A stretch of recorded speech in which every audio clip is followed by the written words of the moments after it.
Hi, this is Dorie Clark. I am here on behalf of Newsweek with our weekly interview show, Better, and I am so happy to have our special guest for the week, Erica Keswin. Erica is the author of the new book, Rituals Roadmap. Erica, it's wonderful to have you here. Thank you so much. Great to see you. Awesome. Well, I've been looking forward to this conversation for a long time. And I also want to say hi to the great people who are tuning in to join us live.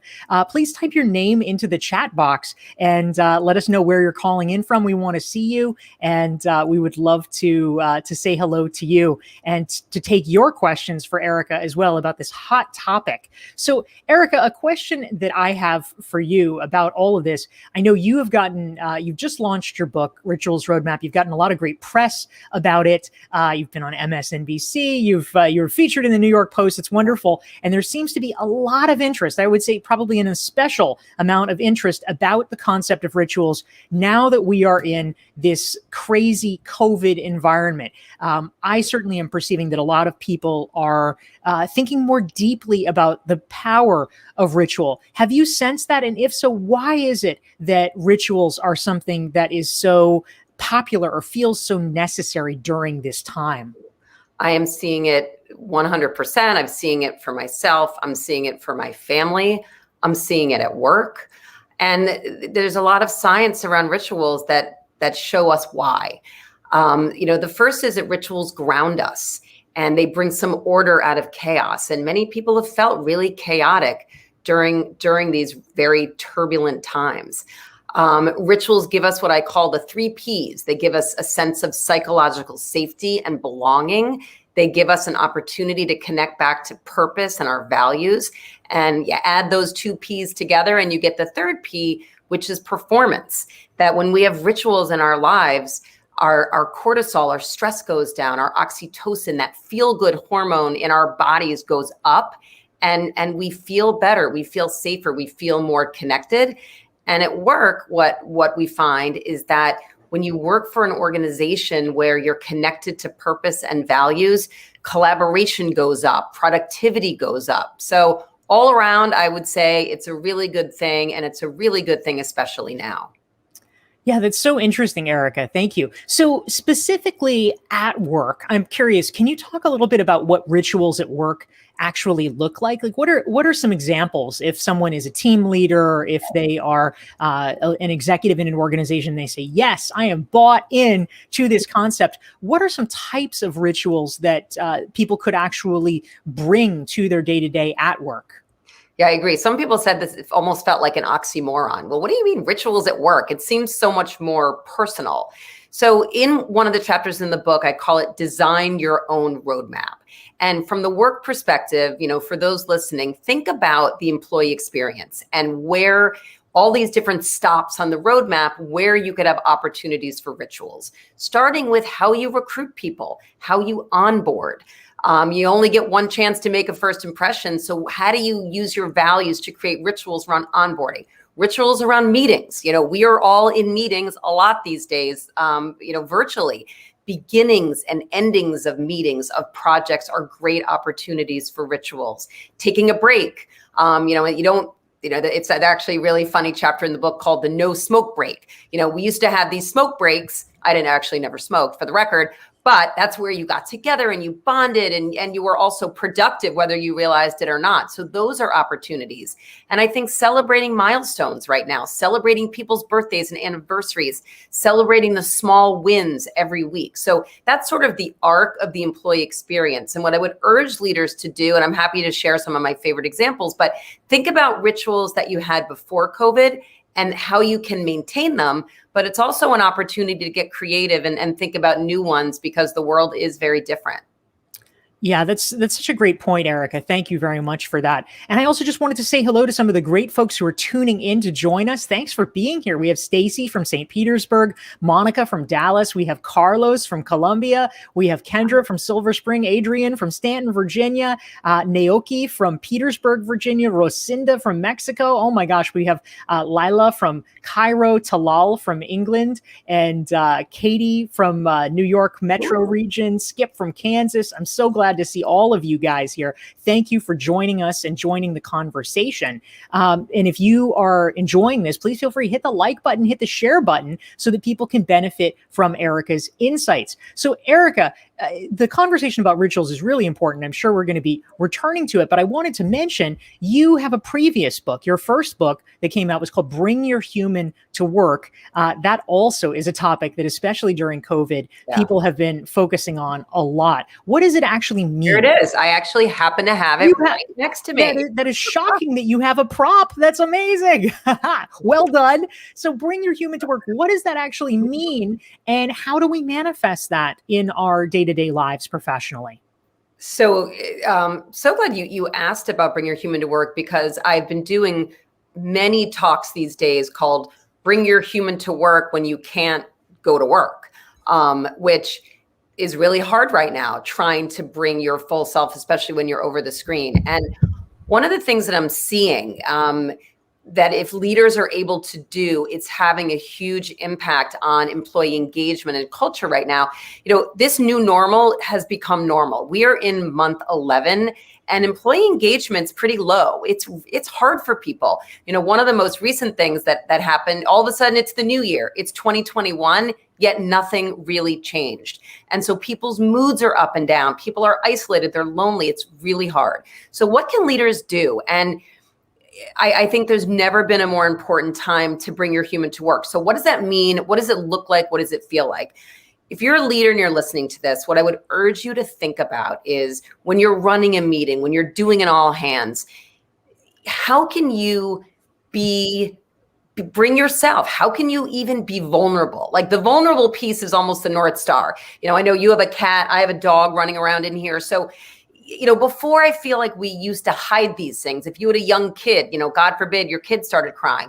Now we're seeing into each other's homes, for better or for worse. And people are seeing the good, bad, and the ugly. And I think that from a human perspective, from a business perspective, I think it's about time, quite frankly, to not be in a position where checking our real self at the door. And so if you're a leader, look, you might be listening to me and think, oh, I'm not so comfortable with that.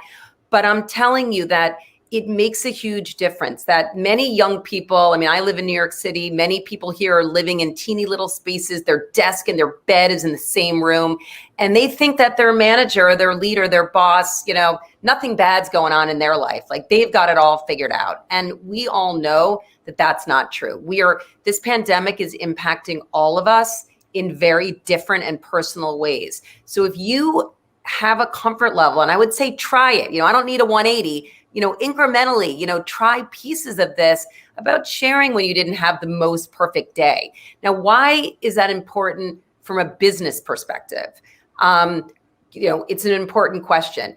Let's say I have a team of 7 or 8 people, and I need them to be open and honest with me about what's going on in their lives. Why? Because we have 3 things due for our clients that week. And they might not be open to sharing with me what's really going on. And so if I can lead by example and share that the good and the bad, you're much more likely to get the people on your team to share as well. So Dorie, if you show up and say, I'm really having a bad day, I can say, you know what, I'm going to get you some help on a project, or maybe I'll give this project to someone else. So the last thing that I want to share, just tying this great question you asked to rituals, is that many leaders are using rituals as a tool to bring their human and everybody else's human to this meeting, to this moment. So how? Let's have a check-in. One CEO shared with me that everybody goes around and will say one adjective that to describe how they're doing in that moment. Or another CEO shared that in his team, people just say red light, red, yellow, or green. And if you're showing up as red, whoa, I know that something's going on and I can support you better as a person, but also in your work. Yeah, thank you so much for that. It was a long answer. I apologize, but just to bring it full circle. A long answer, but a good answer. And it was good. It gave me time to bring my human to work, because as you can probably see, the sun decided to attack me, and so I had to move my computer and my microphone. So we're all good now. But we had a question come in, and feel free, everybody who's tuning in, ask your questions for the amazing Erica Keswin. Erica is, of course, the author of the new book, Rituals Roadmap. But a great question came in from Nicola, who is joining us from Germany, and she says, I love this. She said, Erica, could you describe some concrete rituals for Zoom or video conferences? Please. I think people need some help with this out here, Erica. What should we be thinking about? What could be good rituals that we can be thinking about and using? Yeah. So even the one that I just mentioned, this going around really quickly, sort of rapid fire, I think all of us have had these checking in since the beginning of the pandemic. In the beginning of the pandemic, it was taking up 40 minutes of a 45-minute meeting. Then it was taking up 20 minutes. Now we have work to get done. So these things really can be these rapid fire ways of checking in pretty quickly. The other one that I'll share is, and I was a little cynical, I'll say, Nicola, that when I heard this ritual, I thought, really? Like another Zoom? But not every Zoom is created equal. And when you're thinking about your rituals, especially digital ones, the ones that are the most sticky, that are really working, are aligned to your company values, your values as a leader. And it's a way to get the values, cheesy as this sounds, off the walls and into the halls. So Udemy, the online learning company, has a lot of rituals around lunch, eating together. And in my book, I have a chapter on meetings and I have a chapter on eatings, because eatings is a very, it's a ritual that we do in our lives, personally and professionally. So when they were in person, they had a ritual called lunch roulette, where everybody could opt in. The company paid for lunch. They'd go out to a restaurant. So no can do at the moment. So the head of human resources, Cara Alamano, shared with me that they decided to continue that ritual digitally. And I was a little cynical, like, really, people want to have yet another lunch, yet another Zoom. But not all Zooms are created equal. So at Udemy, people can opt in to have lunch, and the company sends everybody a gift card, and you can support a local business in your neighborhood and order in, and everybody comes and they're having this conversation. What makes it different is it goes back to why rituals can be magical. You're there for a purpose, and your purpose, you're not working on a project. Your purpose is around connecting with other people in the organization or other people on your team, having lunch that, presumably the company can pay for. If not, I think that's okay too. But it's linking it back to, why we like to work at the company, why we remember that we like our teammates, and linking it back to a ritual or starting a new ritual can often make it feel different than just another meeting. Fantastic, Erica. Thank you so much for sharing that. I just wanted to also give a shout out to some of the folks who have tuned in and joined us in the immediate recent past. We have Petra from Romania. We have Vicky from Boston, Gustavo from Argentina. We have Todd from our past guest, Todd Churches from New York City. Hey, Todd. Yes, we have Anna from Vancouver, Annette from SoCal, Marguerite from Toronto. We have friends here from Elizabeth from Palm Beach Gardens, Florida. We have someone from Montreal, Stephen from New York, Michael from New York, Diane from Cleveland. We're so glad to have all of you guys here. Please feel free to type your questions for Erica into the chat box. And also, if you're getting any tips or insights, if there's something that you are going to act on or that you want to remember and help share your knowledge with the other folks who are tuned in here, type it into the chat box so we can all learn together. So this is a great conversation. Erica, a question I have for you, obviously, and I know you have talked about this, and so I'm hoping that we can hear a little bit more about your coffee habits. But the world wants to know, what are your rituals? How do you think about this in your own life? I do think about it a lot in my own life, and I'll share the coffee ritual because I think it's a good way to articulate the difference almost between a ritual and a habit, or a ritual and a routine. So, people often say, what's the difference? And the short version of that is that a ritual is something where there is more intention, there is more meaning. So I would say that my coffee ritual is about much more than the caffeine. So my ritual is that I love Starbucks. I'm not a brand ambassador, although I would be if they asked me. But it's something about I like soy milk, and it's a little bit sweet. It's vanilla, and it just makes me very happy. So for many, many years, I have been going to Starbucks. And as an aside, Bring Your Human to Work, the title was inspired by Ashley Peterson, my Starbucks barista, who I got to know with my daily visits. So I used to go into Starbucks. I would sit in the store, can't wait for the day when we can do that again. And I would get my coffee and I would drink it, and I would have my moleskin notebook, and I would be doing my work and feel like Wonder Woman, very productive. And then one day I realized that I wasn't tasting the coffee, and it kind of bummed me out because I really like it. And sometimes even— And to be clear, it's not because you had COVID. No, I did not. No, correct. I did not. I have not had COVID. And then I couldn't smell. No, we have to clarify these days. That's really good, Dorie. I hadn't thought of that. I wasn't tasting it because I was drinking it so fast and I was multitasking, and I missed it because I'll admit this. Like sometimes before I go to bed at night, I think about how excited I am for my coffee the next day. So in that moment, there was this almost transition from saying, you know what, I am making this coffee experience a ritual. So what do I do now? I get it. I feel the heat on my hands. I pause. It's a moment for me to pause in the day in my crazy Manhattan life. I take a few deep breaths. I smell it. I taste it, and I experience it. And it was really it really went from transforming what was this routine box check to something much more meaningful. And back to what we talked about earlier, it grounds me. It gives me some order out of chaos. I'm able to connect in that moment to myself. So that's a ritual I technically could live without it, but it really brings a lot of joy and meaning to my day. With my kids and my family, we have Taco Tuesday. That's a big family ritual of ours, and Shabbat on Friday really are the three that ground me in the beginning of the week, the beginning of the day, and also the end of the week. That's fantastic. Thank you so much. Just want to say hi to Usman, who joined us, Stamatis from Switzerland. We have Lena from Denmark, Lynn from Dallas. Great to have you guys here.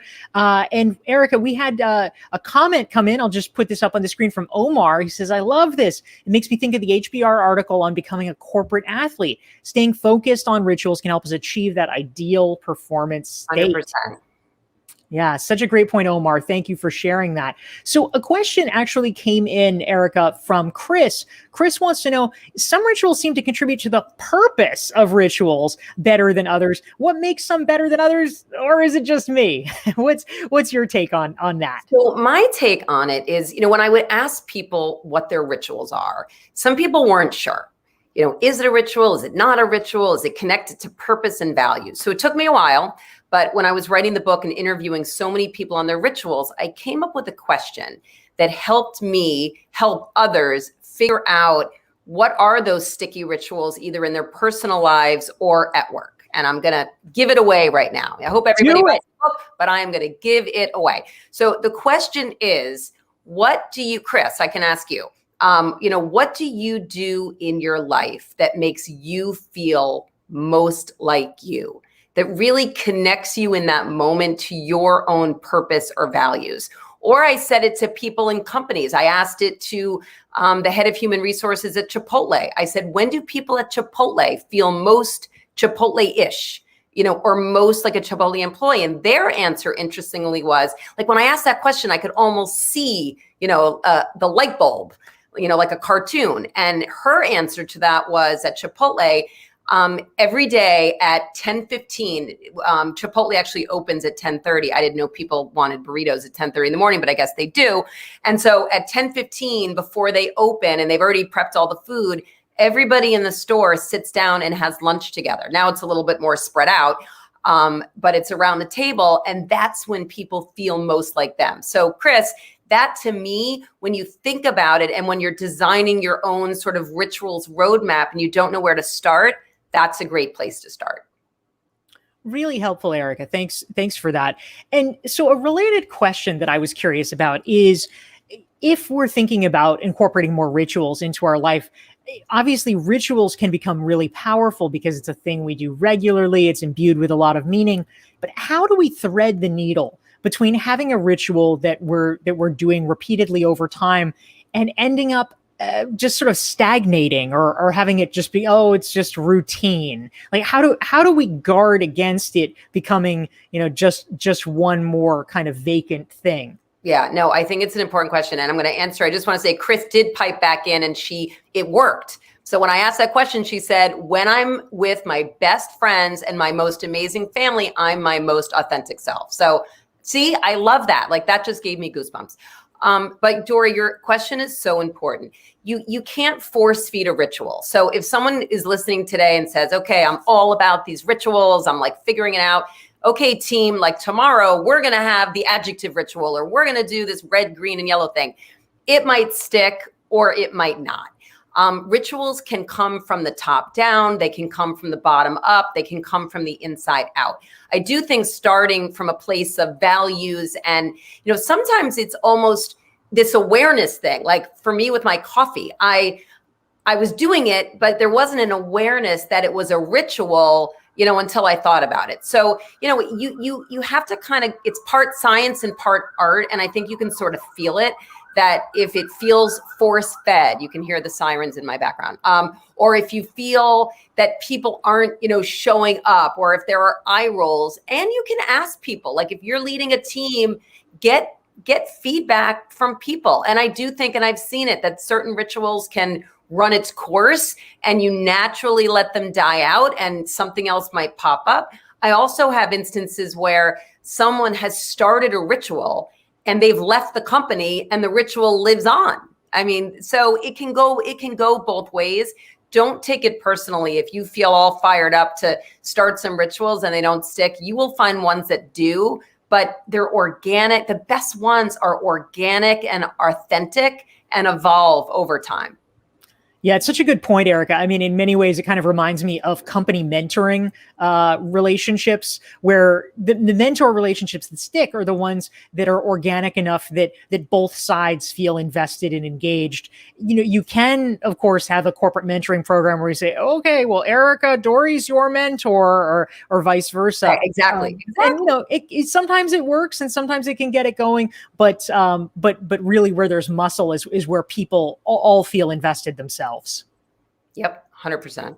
Yeah. So a great question came in from Lynn, who wants to know, what if your boss or your client is overtly against rituals? Have you encountered this where people are like, no, that's ridiculous, we don't want to do that?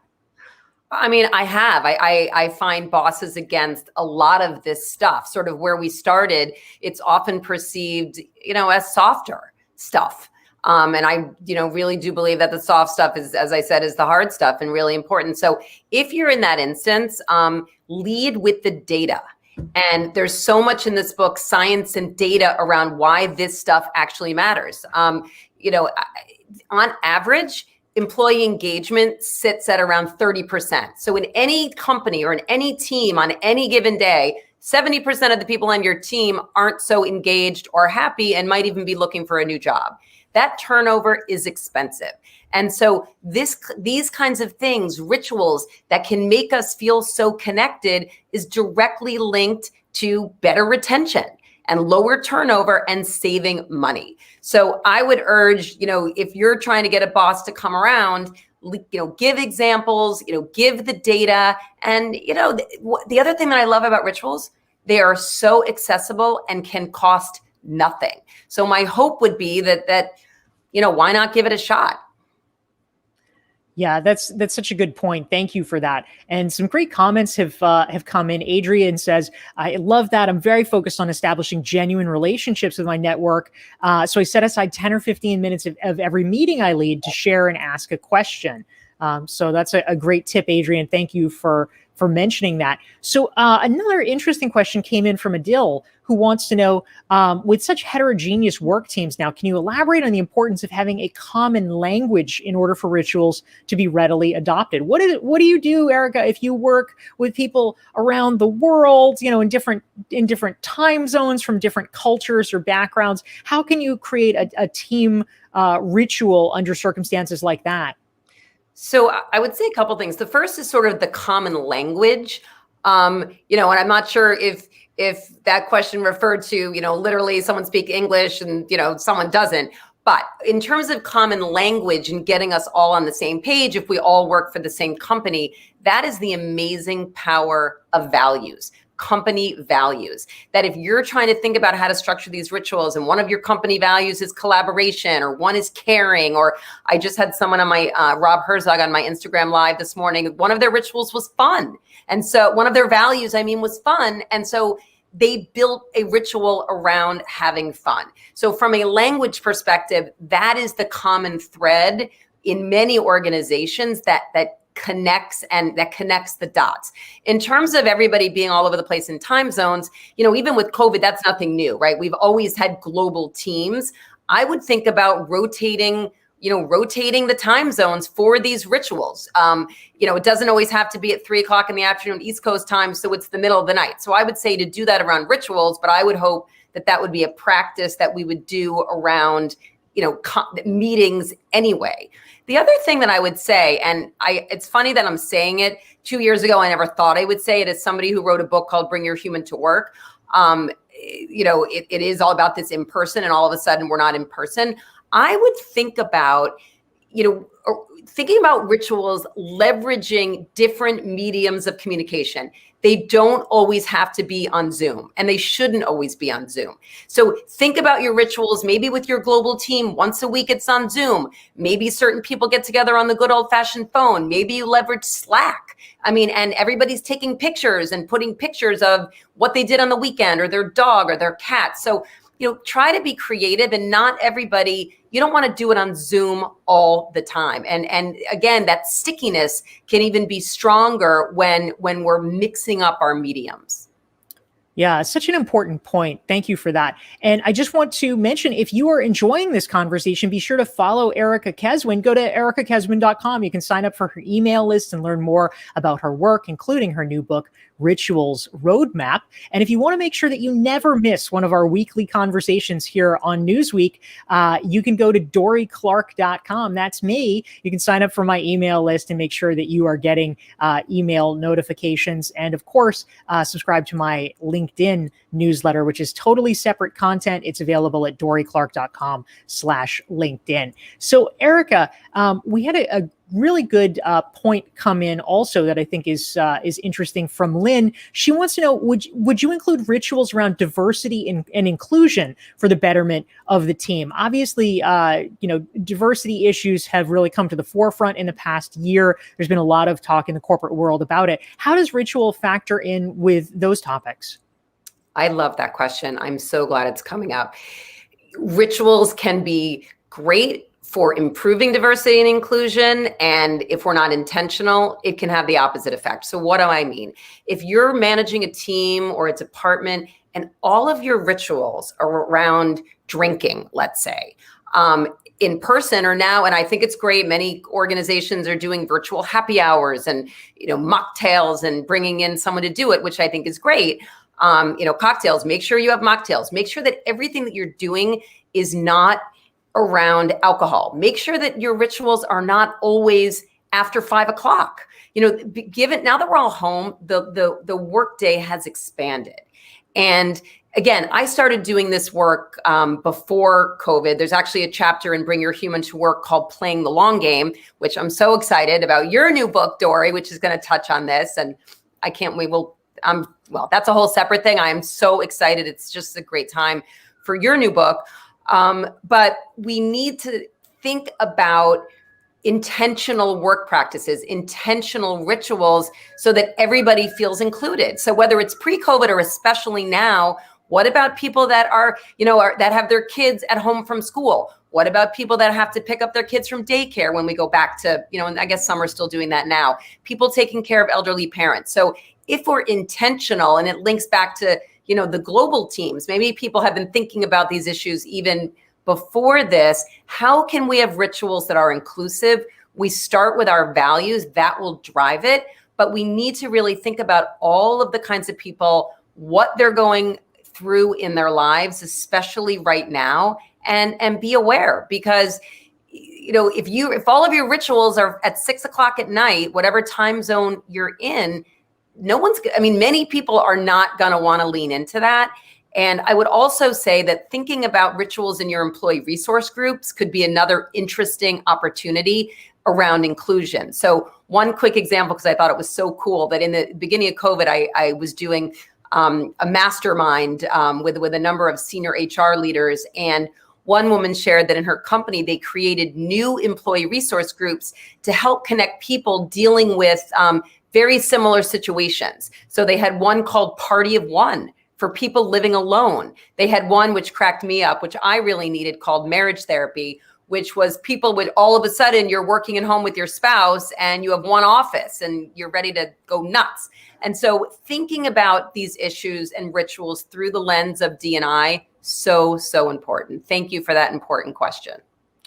Fantastic. Erica Keswin, thank you so much for joining us. And thank you to all of our friends who have tuned in over the past half hour. We've been talking with Erica Keswin. She's the author of the new book, Rituals Roadmap. You can also check out her previous book, Bring Your Human to Work. You can look up and learn more at ericakeswin.com. You can, of course, also follow me and make sure you never miss one of our Thursday conversations for Newsweek by signing up for my email list at dorieclark.com. Erica Keswin, we are so happy to have you here. Thank you for joining us. Thank you. Take care. Thanks, everyone. See you next week. Bye.